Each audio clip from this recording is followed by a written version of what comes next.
မင်းကလေးတယောက်ဟာသူမရဲ့အိမ်နီးနားချင်းရဲ့လှည့်စားမှုကိုခံလိုက်ရပြီးပြောင်းမှုကင်းတဲ့ကလှုပ်ဝက်မြောက်ခန်းထဲကိုရောက်သွားခဲ့ပါတယ်။အခြေအနေမဟန်ဘူးဆိုတာဒေစီသိလိုက်တဲ့အချိန်မှာတော့အိမ်နီးနားချင်းကအပေါ်ကတကားကိုအသေးပိတ်ထားလိုက်ပါပြီ။ဒေစီကကြောက်ကြောက်လန့်လန့်နဲ့အိမ်ပြန်ကျင်တယ်လို့ပြောပေမဲ့အိမ်နီးနားချင်းရဲ့မျက်နှာကချက်ချင်းပြောင်းလဲသွားပြီးဝိုင်ပလင်းကိုအေးဆေးပဲဖွင့်နေခဲ့တယ်။ဒေစီလည်းဒီလူဟာလူဆိုးဆိုတာသိသွားပြီးအပေါ်ကိုထွက်ပြေးဖို့ကြိုးစားပေမဲ့အိမ်နီးနားချင်းကအတင်းဖမ်းဆွဲထားခဲ့တယ်။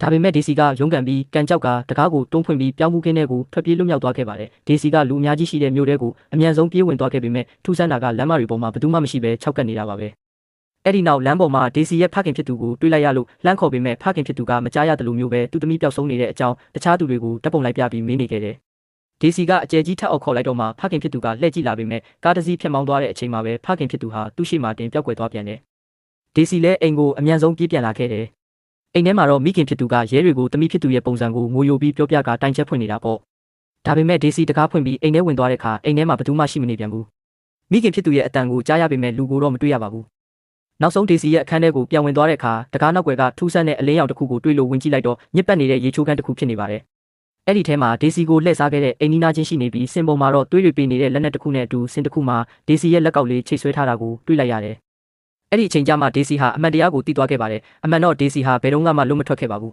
။အိမ်နီးနားချင်းရဲ့ရက်ဆက်တက်ဖြတ်ခြင်းကိုခံခဲ့ရပြီးဒေစီရဲ့အယိုးတွေကိုမြေအောက်ခန်းထဲကမိခံတစ်တာထဲမှာဝတ်ထားခဲ့တာပါ။အခုဒေစီမြင်နေရတာတွေဟာလွတ်မျောနေတဲ့ဝိညာဉ်တစ်ခုအနေနဲ့ပဲဖြစ်ပါတယ်။နောက်တစ်နေ့မှာတော့ရဲတွေကပြောင်းမှုကင်းထဲမှာဒေစီရဲ့အုတ်ထုပ်ကိုတွေ့ရှိခဲ့ကြတယ်။လှုပ်ဝက်မြေအောက်ခန်းကတော့ဖျက်ဆီးခံထားရပြီးတွေးကွက်အချို့ကလွဲလို့တခြားပါသက်တွေမှမတွေ့ရတော့ဘူး။ရဲတွေကဒေစီရဲ့မိဘတွေကိုတမီးဖြစ်သူအသက်ရှင်ဖို့လမ်းစာအလွန်နဲ့ပါသွားပြီလို့ပဲပြောနိုင်ခဲ့ပြီးမိခင်ဖြစ်သူကတော့ဝမ်းနဲ့ပက်လက်ငိုကြွေးကဖခင်ဖြစ်သူကလည်းစိတ်တန်ရာတွေနဲ့အိမ်ကပရိဘောဂတွေကိုရိုက်ခွဲပစ်ခဲ့တယ်။တနစ်တာအချိန်တွေကုန်လွန်သွားပြီးနောက်မှာရဲတွေကဒီအမှုကိုလက်လျှော့လိုက်တယ်လို့ဇနီးဖြစ်သူကလည်းဝမ်းနဲ့ပူဆွေးမှုတွေနဲ့အိမ်ကနေထွက်ခွာသွားခဲ့တယ်။ဒါပေမဲ့တနေ့မှာတော့အမှုအတွက်လမ်းစာအစ်စ်ပေါ်လာခဲ့တယ်။တည်ဆုံးသွားတဲ့ဒေစီရဲ့ညီမငယ်လေးဟာခွေးလေးနဲ့အတူလမ်းလျှောက်ရင်းအဲ့ဒီအိမ်နီးနားချင်းရဲ့အိမ်ရှိကိုရောက်တဲ့အခါခွေးကအိမ်ကိုကြည့်ပြီးအတင်းဟောင်ပါတော့တယ်။